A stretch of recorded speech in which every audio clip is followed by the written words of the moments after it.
Sal-aħħar ta' Marzu n-numru ta' vetturi elettriċi u plug-in hybrid f'pajjiżna qabeż 8,000. Din l-istatistika minn Transport Malta tinkludi wkoll muturi elettriċi rreġistrati.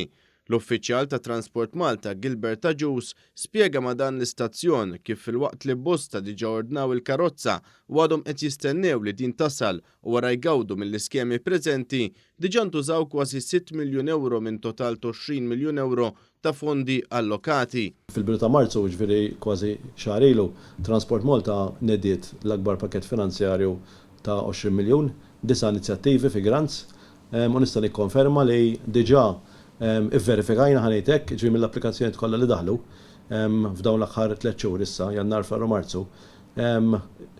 Kellna diġà il fuq minn 1500 applikazzjoni li ġew verifikati sewa u approvati.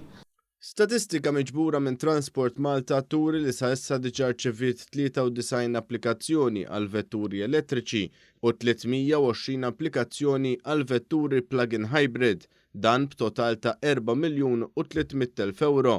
Magħhom jistgħu jingħaqdu wkoll 942 applikazzjoni għal moturi elettriċi u tal-petrol b'total ta' 1,300,000 euro.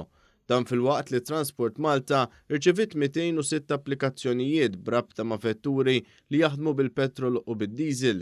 Aġus spjega li biex wieħed igawdi mill-iskemi rrid jissottometti applikazzjoni wara li l-karozza tkun irreġistrata. Jekk persuna tkun imħajra li tixtri vettura kif qed qabel li taħdem bl-elettriku jew nkella plug-in, tidħol fis-sit ta' Transport Malta, transport.gov.mt, sewwa għandna sezzjoni bl-applikazzjonijiet kollha waħda wara l-oħra tad-9 inizjattivi, sewwa tniżżel formola, timla l-applikazzjoni u tista' tissottomettiha jew ħallija, l-Uffiċċju tat Transport Malta ġew ħallija, inkella raħal ġdid.